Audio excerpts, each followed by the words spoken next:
দাঁড়িয়ে পানি পান করলে হতে পারে বড় 5টি রোগ।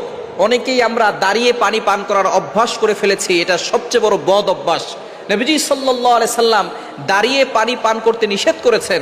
নবীজি সাল্লাল্লাহু আলাইহি সাল্লামের একটি হাদিস রয়েছে, যদি কেউ দাঁড়িয়ে পানি পান করে ফেলে সে যাতে করে বমি করে সেই পানিটা ফেলে দেয়। সুতরাং অবশ্যই আমাদেরকে সতর্ক থাকতে হবে, দাঁড়িয়ে পানি পান করা যাবে না। নবীজি সাল্লাল্লাহু আলাইহি সাল্লামের সুন্নাহ হচ্ছে বসে পানি পান করা।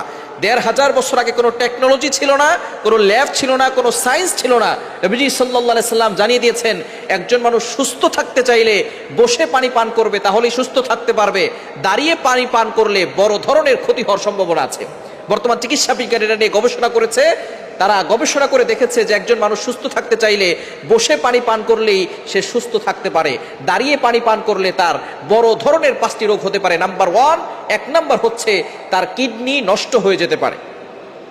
যখন কোনো ব্যক্তি বসে পানি পান করে তখন তার এই কিডনি ভাগ করে সুন্দর করে ফিল্টার করতে পারে পানিটাকে, কিন্তু সে যখন দাঁড়িয়ে পান করে এবং এটাকে অভ্যাস করে ফেলে, বারবার দাঁড়িয়ে পানি পান করে, তখন তার কিডনিতে সমস্যা পড়ে, কিডনিতে এফেক্ট পড়ে, বিভিন্ন ধরনের রোগ তার কিডনিতে ধরা পড়ে।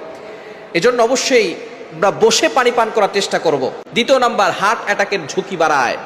যারা দাঁড়িয়ে পানি পান করে বেশি, তাদের হার্ট অ্যাটাক করে বেশি, রক্তচাপ বেশি বেড়ে যায়, পানিটা খুব দ্রুত সরাসরি গিয়ে তার নিচে পড়ে।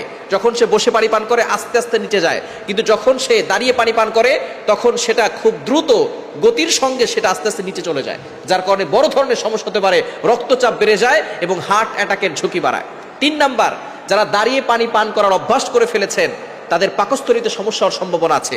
পাকস্থলীতে বিভিন্ন ধরনের রোগ বাসা বাঁধতে পারে, কারণ এটা সরাসরি গিয়ে পাকস্থলীতে গিয়ে অ্যাটাক করে এবং যার কারণে সেখানে ছিদ্র হয়ে যাওয়ার সম্ভাবনা আছে। উপর থেকে যদি কোনো পানির ফোঁটা পড়ে আর নিচে যদি পাথর থাকে, দেখবেন পানির ফোঁটা পড়তে পড়তে পড়তে পড়তে পাথরও ক্ষয় হয়ে যায়।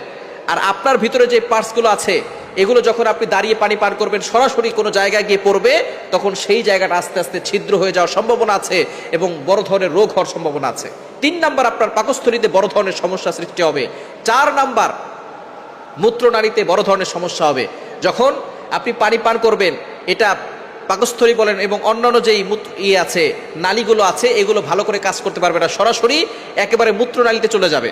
যখন এটা নিচে চলে যাবে পানিটা, তখন এটা আস্তে আস্তে আপনার মূত্র যে নালীটা আছে সেখানে আপনার বড় ধরনের রোগ সৃষ্টি হতে পারে, সেখানে বড় ধরনের জীবাণু থাকতে পারে, যার কারণে আপনার আস্তে আস্তে বড় ধরনের সমস্যা হবে, যার কারণে মূত্রনালীতে রোগ হওয়ার সম্ভাবনা আছে। এজন্য দাঁড়িয়ে পানি পান করবেন না।